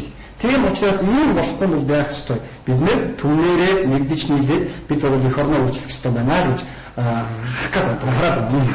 За жолооч нар энэ дэвээр ирч жолоо зам үйлсэнд оролцохдоо ямар ч анхаарал болгоомжгүй оролцдог л доо. Тийм ээ. Хурд хэтрүүл манай жолооч нар чинь түүнээс үүдээд хамгийн одоо нөгөө явган зорчигчдын хамгийн аюултай хүүхдүүд гүүгээр гараад ирдэг. Хаанаас ч тийм ээ. Хүүхдүүд гэрэлтэй уулзчихгүй үүдэг. Энэ асуудал дээрээс үүдээд энэ зам тээврийн ослын хүүхдүүдийн өөртөө шалтгаан бол их байгаа юм л да.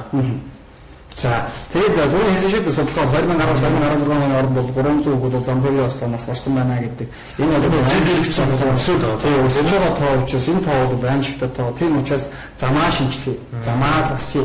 Тэгээд мөн дээрээс нь яг тэр иргэдийнхаа төрийн албан хаагчдын тэр яг үүрэг гүйцэтгэж явдаг хүмүүсийн унаа хэсгийг бол бид сайжруулах шаардлагатай байна. Бид бол зөвхөн нэвтрүүлэг хийсэн.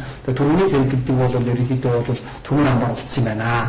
Тийм учраас энийг шинжилгээ гэдэг юм ярьж байгаа. Гэтэл бид бас ингээд шинжлэх тухай асуудал ингээд иргэдэд аль болох тав тухтай байлгах, иргэдэд зөв хүрч ажиллах энэ л асуудлыг яриад байна. Гэтэл өнөөдөр энэ нөхдүүд зүгээр нэг иргэдэд нэг 20,000 төгрөг, 50,000 төгрөг өгөөд амьдралыг сайхан болгочдөг гэдэг ийм л жишгийг бол яриад байна л да. Тийм учраас бидэнд бол галзгараалаа бий гэдэг хэлээ. Зэрэгдээ оож явсан өрөвгтэн бас өдөр бүр ингээд ер нь зам дээр ослоор бол асар их хүүхд хүртэж байгаа л да. Тэгээ энэ үднээс ингээд өргөсөн сэргийлэх үднээс хүүхдүүдэд хамгаалъя. Бидний өөр хүүхд эрүүл аюулгүй орчин сурч боловсрох хэрэгтэй тийм ээ. Бас амьдрах хэрэгтэй. За тэгээ ер нь Монгол хүүхдийн эрхийг хамгаалсан 200 гаруй байгууллага байдаг юм байна. За үүнээс нь дурдвал хүн амын хөгжил, нийгмийн хамгааллын, хүүхдийн төлөө газар, нийслэлийн гэр бүлийн хөгжлийн газар, аймаг цум дүүргийн гэр бүлийн хөгжлийн төв гэдэг ингээд байгууллага хүүхдийн эрхийг хамгаалах төв гэдэг маш их олон хүүхдийн төлөө байгууллага байгаа. Гэвч өнөөдөр хүүхдийн зам тээврийн осолт өсдөж асууж байгаа тухай, энэс өрчсөн сэргийлэх тухай энэ байгууллага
Тэгэл тухай энэ байгууллагууд дуурч хэлж тоож байгаа юм харьцангуй бага болчихсон юм да. Энэ байгууллагууд юу гэж юм хөр альны газараар засгаас төсөл хөтөлбөр альны явуулнаас юм санаачлаад тэрийг төслөө авч хэрэгжүүлэх тухай. Төсөл нь ингээд дагаад юу очих вэ гэж мэдээж игээл нэг санхүүгийн асуудал тийм ээ. Энэ асуудал гараад ирдэг. Ийм асуудалтай болчиход байгаа юм л да. Ер нь дан байлдаадаа уус орж гисэн амнаас алж байгаа хүүхдийн тоо хязгаартай байдаг. Тийм ээ. Гэтэл бид өнөөдөр магадгүй дайн байлдаантай орон бол бас тийм юу гэмтэй хүн аавны одоо тэр нас барж байгаа тохиолдлууд бол бага байна л. Гэтэл бид өнөөдөр амар тайван эрүүл сарвал байж ич өнөөдөр замтлагын ослоор тийм аман дээрээс гэмтэл холбогдоод ингээд маш олон хүн нас барна гэдэг бол энэ бол магадгүй бүр дайн байлдаантай байгаагаас илүү эмээнэр хэмжээс болж байгаа. Тийм учраас нөл төрийн бодлого буруу байна гэж. Гэтэл бид урдсан сэргийлэх арга хэмжээгээ аваад дэд бүтцтэй асуудалгүй шийдээ хүмүүсийнхаа унаад тэрэг нөгөө нэг зам харгуудаа тийм маш болгоомжтой хандаад маш зөв зохион байгуулалтаар энэ асуудлыг шийдчих юм бол эргээд иргэдийн хувьд яах вэ? Эргээд иргэдийн хувьд бол машин тэрэг нэмдэхгүй байх. Машин тэрэг нь тийм одоо юу гэдэг манай монголчуудын унж байгаа машин бол юу гэдэг нэг жил яваад зайлшгүй 2 жил яваад ч юм уу зайлшгүй юм санагдав. Гэтэл энэ юутай холбоотой нөгөө нэг замтай холбоотой байна. Гэтэл замынхаа асуудлыг бид төгс шийдчих юм бол асуудалгүй болж байна. Тэгээд зам тээврийн ослыг бол бууруулах тал дээр манай бодлого юу юм бэ гэхээр эхний ээлжинд дэд бүтцийн асуудлыг зөв шийдэх юм байна. Дараагийн удаад бол мэдээж хариуцлагыг маш сайн өндөржүүлэх хэрэгтэй. Цогтуугаар жолоогоор бол яах юм те энэ дээрээс нь хот хэтрүүлүүл яах юм гэдэг энэ хариуцлагын тогтцоог бол маш сайхан өндөржүүлээд ирэх юм бол бид бол буун гэж харж байгаа. За түрүү бид бол гэмтэргийн орчны талаар ярьж ирсэн. За тэгвэл хүүхэд яагаад гэмтэрэгт илүү хөртөөд өгнө гэхээр бас нэг шалтгаан байна. Тэр бол хүүхэд бол чөлөө цагаас сонирхолтой өнгөрүүлэх ийм болон болцоодоо газар алга байхгүй тийм ээ. Улаанбаатар хотод бол хэдэн фейсийн газар байна л гэж хэлэх гээд. Тэр фейсийн газарт ороход бол хүүхдүүд хараал, өрөө тавьдаг. Тэр бол өстой аимшигтай юм болдог. Өдөргөө хүүхдээс суусаа байна. Тэр ямар хүүхд байсан гэхээр саяхан нэг өмнө жил илүү Америкт үеийнхээ 8 хүүхдийг буудаж авсан хүүхдээс суусан байна. Чи ингээд тэр сэтгэл зүйчнэр цагдаа нараа бодоод энэ хүүхд яагаад ингэ хүн энэ олон 8 хүүхдийг өөрийнхөө үеийн найзтайг алчив тийм ээ энэ яг учир шалтгаан яг юунд вэ чи яагаад ингээд хүүхдүүд алчив гэсэн чинь би угаас өдөр болгон хүн алдаг юун дээр вэ гэсэн чинь өнөөх нэг интернет PC тоглоо тэрэн дээр өдөр болгон цаг тутам минут тутам секунд тутам нэг алж тоглолдог тийм ээ энэ бол маш буруу үйлдэл байлаа шууд тэр хүүхдийн дархад нөлөөлөд энийг амьдаар нь боддоор нь хэрэгжүүлээд эхэлж шүү дээ тийм ээ. Тийм учраас энд нөгөө хүүхдүүдийн чөлөө цагаар өнгөрүүлдэг, хүүхдүүд ном уншдаг, хүүхдүүд номтой нөхрөлдөг, тийм хүүхдүүд нь зөв хүмүүжил олгодог, хүүхдүүд нь хөгжиж гэсэн хүсэл тэмүүлэлээр нь төрийн бодлого бас л дутж байгаа гэж хэлж. Тийм учраас энэ асуудал дээр яаж анзаарах хүүхдийн заваа зөв боловсон өнгөрүүлэх бүхэл бүтэн комплекс зогсолтыг барьж бий болгоно. Тийм аймаг бүрдээ бид бол баян гэж байна. Аймаг бүрдээ ийм бүтээл байгуулалтыг хийж хүүхэд зөндөө цагаараа очиод ном уншдаг тийм бол юу гэх шүү би вэлдраа одоо спортоор хичээлдэг мөн дээрээс нь тэнд гадаад хэл сурдаг тийм гэх мэтчлэн ерөөсөө тэр хүүхэд бол өөрийгөө яаж хөгжүүлэх боломжтой тийм цогцлбор бол хэрэгтэй байсан дээр зогсох комплексыг байж байна. Тийм учраас аймаг дүүрэг бүрдээ энэ комплекс цогцлбор бол хэрэгтэй байна гэж бид бол харж байгаа. Тэгэх юм бол хүүхдийн хүмүүжил зүгээр үлдэх юм байна. Дээрээс нь мэдээ сургуулийн орчныг сайжруулах, сургууль дээр нь бас энэ цогцлборыг асуудлыг зохицоон шийдэх боломжтой байна уу? Энийг судалж байгаа хэрэг байх боломжтой бол бүр сургууль дээр нь шийддэг тийм. Нөгөө хүүхдүүдийг гудамжинд гарч тоглохоос нөгөө хүүхдүүдийг эрсдэлд орж орохоос сэргийлж байгаа байхгүй. Гэтэл ингээд ирэх юм бол иргэдэд өөрсдөнд наад жаргалтай амьдрал бий болно гэдэг бол Мунбаа зүүнний зүгээс баримтлаж байгаа үс Монголын хувьд бол юм байна. За. Монгол Ардын намын мөрийн хөтөлбөр бол бүх төрлөөр бол одоо юу гэмтэй маш их дэлгэрэнгүй бодит байдлыг мэдсэн ийм мөрийн хөтөлбөр байгаа. За би бас өнөөдөр бас нэг ганц хоёр мөрийн хөтөлбөрөөс нь дурдаад өгчөө гэж бодож байна. За энэ дээр бол ингэж байгаа. Ажилтаа орлоготой бат бүх гэр бүл бодит байдал гэж байгаа. Бодит байдал нь 2016 оны үед ямар байв гэж эдийн засгийн хямрал гүнзгийж ажилгүйдэл ядуурл газар авч нийгмийн бухимдал эрс нэмэгдлээ. Энэ нь гэр бүлийн амжилгаанд хүндрэл учруулж хүчирхийлэл салалт зэрэг сөрөг үзэгдлийг эрс нэмэгдүүл боллоо. Зөвхөн 2015 онд 3522 бие гэрэлтэй цуцлсан нь өмнөх оноос 30% нэмэгдэж гэр бүлийн хүчирхийллийн гэмт хэрэг 26% өссөн байна. Гэр бүлийн салалт таагүй байдлын улмаас олон мянган хүүхэд багцууд өмчирч эцэг эхийн хайр халамж хараа хянал дутагдж хүнд учирч хөдөлмөр эрхлэлт мөржлөлт бол ингээд хүүхдүүд бол дараалагдж байна гэсэн ийм бодит байдлыг бол дүнсэн байна. За эндээс нэрийг хэлэх гэдэг. 27 жилийн хугацаанд энэ хүмүүс өөрсдөө ийм нэг бүтээстэй тэрнээс одоо бодит байдлгээд ингээд дүгнэлт хийгээд байгаа. Иргэд ядуу байх, иргэд бүр ингээд гэр бүлээсээ салдаг, хагцдаг тийм нэгэн солонгост очиж ажиллахгүй бол Монголд ажиллах юм бол би хизээч өндөр цалин авахгүй юм байна. Монголд ажиллах юм бол бид энэ хоёр намын хавчлагаас болоод бид хизээч сайхан амьдрахгүй юм байна гэдэг бодлыг иргэд өөрсдөө тэгээд хаашаа солонгост очиж үнэн удаац боо хийж байгаа байхгүй. Гэтэл тэр хооронд хин хохирд хүүхлээр нөгөө өөр хүүхэд хохирд нөгөө гэр бүл салд сардах асуудал яригдж байгаа. Гэтэл энэ асуудлыг бол яг бодит байдлаар нь 2016 онд ингэж дүгнсэн байгаа маа. Энэ бол бодит байдлыг мэдээд байгаа учраас ингэж дүгнэж байгаа. Мэдэж байгаа. Маш сайн мэдэж байгаа байхгүй. Гэтэл энэ дээр ямар бид бол ингэж шийднэ гэж байгаа. За хүүхдийн амьдрал сургаж харилцааны зөв хөвшилтэй бусдыг хүндлэх, хариуцлагатай, итгэл даах чадвартай болгон төлөвшүүлэх цогц бодлого хэрэгжүүл. Ямар бодлого? Цогц бодлого хэрэгжүүлэх юм. За тэгвэл гэр бүлийн гишүүдийн хариуцлагыг нэмэгдүүл, хүүхэд өссөн цагаас захиалан өмчийн эзэн байх, хууль эрхцэн орчин бүрдүүлнэ гэж байгаа. За энэ дээрээс нэг чинь Монгол хүний үндэсний үнэлэмж өрсөлдөх чадварыг нэмэгдүүлэх бодлогыг бүх салбарт баримтлана гэж байна. Гэр бүл 18 хүртэлх насны 4 ба түүнээс дээш олон хүүхэдтэй гэр бүлийн тэргүүр үйлчинд орон сууцч болох орон сууцны түрээсийн урьдчилгаанд шилжүүлэн тооцоолдог гадны орны туршлагаас нэвтрүүлэх бодлого баримтлана гэж байна. Гэх мэтчлэн олон мөрийн хөтөлбөрийг бол ярьж байгаа юм байна. Засгийн эрхэм гараад 2 жил болсоо мөрийн хөтөлбөрөөр хийж эхлэх цаг нь болоод дундаа ороод явж байна тийм ээ. Гэтэл одоо 2 жил болсон учраас энэ нөхдүүдийн мөрийн хөтөлбөр бол 50% очсон байх хэрэгтэй байна. Байг гэхэд 10% эхэлсэн байх хэрэгтэй тийм. Гэтэл энэ одоо бүх амлалт бүх мөрийн хөтөлбөрүүд нь бол иргэдийг зөвхөн хуурсан, иргэдийнхаа сан санаачлахыг тийм иргэдийнхаа зөвхөн саналыг авч улсын хурлд суулгах гэсэн энэ нөхдүүдийн бол хол хоорны явдал байлаа гэж байна. Тэгэхээр одоо оройн сонгуульаар бүрөөсөө Монгол Ардын намын хүмүүс бол юу гэж ярих вэ гэхээр яг мөрийн хөтөлбөр хийж эхлүүлжсэн, хэрэгжүүлчихсэн эргэлзүүлээд эхэлж ийсэн, бодож ийсэн, санаж ийсэн, гүйцэтгэж чадсангүй одоо 4 жил одоо дахиад өгчгөө. Тэгэхээр олон ахмадууд бидний уран нэтгүүлгийг үзэж байгаа гэж бол ихэлтэй байна. За тэгээд Турк өмнөхөө ивэлд байх ахмадууд зоригддог бүлэг гэж. 2015 оны байдлаар тэтгэврийн дадлын сангаас тахир дутуугийн тэжээгчийн албасны цэргийн тэтгэврийг нийт 351 мянган иргэн авч байгаа 254 мянган өндөр насны тэтгэвэр авагчид байна гэдэг боддлоо дүгнэж байна. За үүний ард бид ингэж шийднэ гэж. Төрөөс ахмадын талаар баримтлах бодлого гаргаж ач санах хуулийг батлан хэрэгжүүлнэ гэж. Тэгээ ахмадын зөвлөх үйлчлэлээр бий болгож хүүхэд залуус ажлын дадлага туршлага мэргэжлийн ур чадварыг эзэмшүүлнэ гэж. Одоо ахмадууд ингээ хүүхэд залуучуудаа өөрсдийнхөө нөгөө бүтээн болгосон, бий болгосон туршлагаа хуваалцах юм байна. Гэтэл ийм зүйл бол одоо яг Монголд бол байхгүй.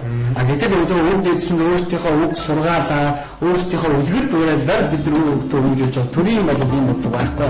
За арзаа бослуудаа насны ишиг тэтгэврт олгох эрхцэн орчин бүрдүүлнэ гэх мэтчлэн ерөөсөө тийм маш олон одоо мөрөө хөтөлбөр санаачилсан. За тэтгэврийн зээлийн хөв бууруулах бодлого баримтлана гэсэн энэ дээр бас яасан бэ?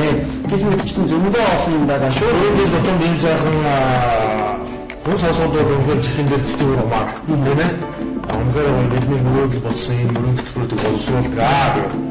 За энэ дээр ганцхан өгүүлбэр ууч тамаач байгаа. Нийгмийн халамжийн тэтгэмжийн хэмжээг нэмэгдүүлэх бодлого баримтлана гэсэн. Өнөөдөр багшны цагийн нэмийг гэхээр хамдрагд нөгөө талд нь уурлаад байна. Хамдрагд нөгөө талд нь уурлаад. Гэтэл мөрийн хөтөлбөр дээр ийм тусгсан байгаа шүү. Тэгэхээр саналыг авах гэж худлаа ярьж байна. Эдгээр нөхцөл байдлыг мэдж нөхцөл байдал ямар байгаа юм, ямар хэцүү байгаа вэ гэдгийг мэдэж байгаа. Гэтэл нийгмийн халамжийн тэтгэмжийн хэмжээг нэмэгдүүлэх бодлого баримтлана гэж. Ерөөсөө багш нарын эмчнэрүүд ерөөсөө мөрөн хөтөлбөрөөр хэрэгжүүлж чадна гэж хүсэж байгаа гэсэн үг шүү дээ. Тийм байна. Тийм учраас өнөөдөр газар буурал ахмадаа бүрдэл бидний тэтгэврээ нэмэлээ гэдэг ийм бодол болцоо энэ одоо төр өдөрдөж байгаа нөхдүүдээс ер нь ойлгох. За энэ асуудлыг бол тавих хэрэгтэй. Бид яагаад мөрөн хөтөлбөрөөс өтгөөхийн аргаас хөөцөлдөхгүй байна? Бид яагаад мөрөн хөтөлбөрөөр биелүүлээч гэж нэхгүй байгаа гэдэг нь гэсэн юм байна. За засаг хүмүүс сэтгэл санал ирсэн байна л да. За сайн байна уу? Уралдаан аймагаас холбогдож байна. За танай намын нэвтрүүлгийг үзэж ирснээс хойш ихээр хэлж байгаа зүйлүүд банкны систем буюу зээлийн хүн бууруулах тухай ярьж эхэлсэн. За энэний чинь тухай засгийн газар улсын хурл яриад ихсэн шүү. Танай нэвтрүүлэг өгж байна гэсэн байна. За баярлалаа. Бид бол ингээд бодлогоо ярьж байгаа. Бид бол устаас нуухгүй байгаа шүү дээ. За магадгүй ардын нам ардсан нам хоёр бол ямар бодлого баримтлах бид мэдэхгүй. Гэхдээ бид бол юу боддог гэхээр ардны хуурдаг бодлого хуурдаг мөрөөр хөтөлбөртэй гэж ойлгож байгаа. А гэтэл бидний барьж байгаа, бидний санааж хэлж байгаа юм мөрөөр хөтөлбөр судалгаа шинжилгээтэй. За мөн дээрээс нь яг нэг ард ирээдийн ахуй амьдралаас гарч ирж байгаа бодлого учраас хүмүүст хэрэгтэй байл ард түмэнд хэрэгтэй. А гэтэл бид хэрэгтэй юм яриад гэхээр нөхдүүд яах вэ гэхээр нэг хуулбарлах, хуулах байдал руу очоод тийм. Бас энэ оюун залуучууд ярьсан юмээс бидний ярьсан энэ банкны өдөр болгон ярьж байгаа энэ хөтөлбөр сайн сайхны төлөө ярьж байгаа юмнууд маань улс орны ард түмний сэтгэл санаанд хүрээд ард түмэнд газар аваад ирэхээр нөгөө нөхдөж юу гэж бодсон. За бид олонхыг авчлаа бид нар байгаа дээрээ олонхын санал авсан зүйлээс нэг жоохон бодлого нэг ярий. Иржүүлэх гэж юм шиг болыг гэсэн байдлаар хамжиж магадгүй. Яг үнэ. Тийм учраас энэ залуучууд бид нар өөр нэг юу гэмдээ маш том судалгаанд мөн дээрээс нь иргэдийн маш том санаачлалууд бүрдээ бид мөрөд төлөв боловсруулж байгаа. Тийм учраас ард иргэдийн амьдрал бидний яриад байгаа мөрөд төлөв таалагдж байгаа гэж бодож байгаа. Тийм учраас бидний тийм бодож болцоо байна гэж харж байгаа. За бас нэг асуулт байсан хаашаа. За бас нөгөө нэвтрүүлэг дундаас үзэж байгаа хүмүүст л юм байна л да. Ямар нэвтрүүлэг вэ? Намаа нэзээ байгуулах юм байж шүү. За энэ бол үнэн ба зөв намаас бэлтгэн хүргэдэг үнэн ба зөв цаг нэвтрүүлэг. За энэ нэвтрүүлгийг бид бас 33 4 дугаар хийж байна. Тэгээд жинхэнэ нам сайн чирээ зөв заанаа гэж. Бид ер нь бол ингээд ард түмний амьдралыг зөв заяа. Чигийн зөв болъё те. Тэгээд ингээд ард түмэнтэй хамтдаа хөдөлмөрлөх, ард түмний стрессгүй байлгах, ард түмэнтэй хамтдаа яг ахуй амьдралаа сайжруулах юм тохиолцоо бол бий болох гэж байна. Энэ нэвтрүүлгээс үнэн ба зөв намын бодлого зорих мөрөн хөтөлбөрийг таниулдаг, өнөөгийн бодит байдлыг ярилцаж дүгнэлт хийдэг, дүгнэлт хийсэн дээр гаргалгаа ямар байна гэдгээ залуучууд бидний гаргасан санаа оноогоо мөрөн хөтөлбөртэй ямар гэдгийг танилцуулж ард түмэндээ таниулдаг тийм л нэвтрүүлэг байгаа тийм ээ. Тийм яах вэ? Тийм учраас бид өнөөдөр ингээд мэддэж нийлээд хамтдаа нэг талдаа гараа гэж байна. За өчтөр бол би бас нэг үнтэй уулзч хийж байгаа. Ах нь бол ардын намайг 25 жил дэмжиж байна. Тэ? Ард дэмжиж байна. Гэтэл энэ 25 жилийн хугацаанд бол би магадгүй ингээд аав ээжигээ өвөө ингээд дагаад ардын намд болсон юм аа. Гэтэл ардын намаас үлдээ хуваагдаг нэг нь ардын нам бол нэг нь Монгол улсууд нам бол гэх мэтчлийн юм ярьсан. А гэтэл өнөөдөр яаж юм бэ гэхээр бид энэ нөхөд бол итгэж чадахгүй байна. Залуучууд танад итгээд үзүүл яах вэ гэж. Итгээд үзүүл яах. Бидэнд итгээд үзье. Бид бол борог амьдралтай танартай адилхан амьдралтай ийм л залуучууд. А гэхдээ бидний бол юу байна гэхээр итгэл байна, сэтгэл байна. Сэтгэл байна, зүтгэл байна гэж. Бид итгэл сэтгэл зүтгэлээрээ бид яах ёстой вэ гэхээр их орноо өөрчлөх ёстой байна. Энэ нөхдүүдэд боломж олцоо зөндөө байсан уу гэвэл байсан. Их орноо өөрчлөх, эрүүл мэндийн салбараа дэлхийн түвшинд хүргэх. Боловсролын салбараа дэлхийн түвшинд хүргэх. Тэ? Бид нар өөрсдөө дэлхийн түвшин гэж ярих дуртай шүү дээ. За мөн дээрээс нь иргэдийн ахуй амьдралыг тэ дэлхийн түвшинд хүргэх. Монгол одоо бид эдийн засгийн үзүүлэлтээр бол мундаг байх боломж олцоо дотоодын нийт бүтээгдэхүүнээрээ нэг хүнд ногдох хэмжээгээр тэ дээрээс төлөвлөлт боломж олцоо байгаа юу гэдэг байсан. А гэтэл энэ нөхдүүдийн харилцааны буруу бодлоос бол бид бол өнөөдөр ядуу болж байгаа гэж байна. Гэтэл нэг ингээд 70-80% ядуу байна гэдэг бол өөрөө нэг үе. Энэ бол маш том юм нэг юм хэлж байгаа. Түүх ярих юм бол бид агуу юм байна. Түүх ярих юм бол агуу юм. Угаасаа агуу. А гэтэл өнөөдрийн дараа бодит амьдрал ярих юм бол Монгол түмэн бол агуу яж чадахгүй нэг бол хэлээд. Энэ учраас бид өнөөдөр үнэн ба зөв мэдлэг иргэд бүгдээ хамтдаа мэдээ гэж. Өчигдөр бас нэг мэдээ зөвлөгөө өгдөг ах байсан л дээ. Манай Монгол улсын төр бол 2200 гаруй жилийн түүхтэй. 2200 гаруй жилийн түүхэнд төр маань ингэж доошоо орсон бай одоо гэх шиг гэж хэлсэн шүү дээ. Тэгэхээр төртөө итгэх байц юм уу гэж. Тэр яг гэтэл бид ингээд иргэд нэг бие биендээ итгэх, залуучуудаа итгэх, итгэл үнэмшлэр нэгдээ гэж. Маш олон хүмүүс одоо өдөр болгон бидний одоо Улаанбаатар хотод байрлах бидний одоо тэ намын байран дээр хүмүүс бол анкет аваад байна. Би 5 хүн эсвэж ирья таана. 2 хүн эсвэж ирья, 10 хүн эсвэж ирья гэдэг хүмүүс анкет аваад байна. Энэ зүйл сэтгэл, энэ итгэл найдвар бол магадгүй 2020 онд энэ хүмүүс мөрөд хөтөлбөрөөр биелүүлж чадахгүй байгаа. Тэ Мөн дээрээс нь 27 жил 30 жил удаад эх орныг нь өөрчилж чадахгүй байгаа энэ нөхөдтэй бид хамтдаа сонгуулиар хариуцлага тооцох ёстой байна гэдэг ийм л хэлэх юм. Хариуцлага тооцох хамгийн боломжтой үйлчил тэр сонгуул тийм ээ. Тийм шүү дээ. За тийм учраас өнөөдөр бид нэвтрүүлгээ ингээд та бүхэндээ хүргэлээ. За бидний нэвтрүүлэг бол өндөр өгч байна гэдгийг бол найруулагч бидний л огсон учраас нэвтрүүлгээ энд хүрээд өндөрлөе. За бидэнд бол маш олон гарцхан жолцоо гарцаараа эх орноо хөгжүүлэх сайхан төлөвлөгөө би танарт ч бас ард түмэнд ч бас төлөвлөгөө би тийм учраас энэ төлөвлөгөө бүгд хамтдаа нийлүүлж нэгтгэхэд эх орноо ард түмээ сайхан болгоё гэж уриалъя. Зөв юм бол ард түмний зөвхөн зовлонгоос гарч ирж байгаа итгэл юм аа. Итгэл найдвар юм шиг юм бас лээ. Тэгээд маргаашийн төлөв хүртлээ маргаашийн төлөвийг дахин уулзлаа. Бүр баяртай үзэгчдээ. Баярлалаа. Баярлалаа.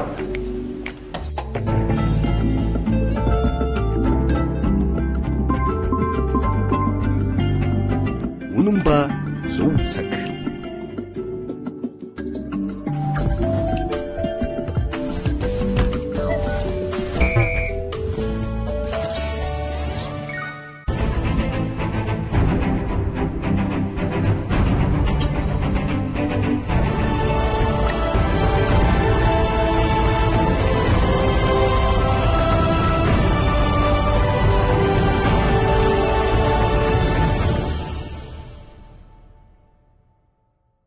Томоогийн шинж тэмдгийг хурдан арилгах гайхамшигтай үр дүн. Томоо болон амьсгалын замын вируст халдвар нь давтамжаараа дэлхийд 1-р байрт ордог. Мөн бүх халдвар төвчний 95%-ийг дангараа эзлэн амьсгалын замын халдвар төвчний 200 гаруй төрлийн вирус үүсгэдэг.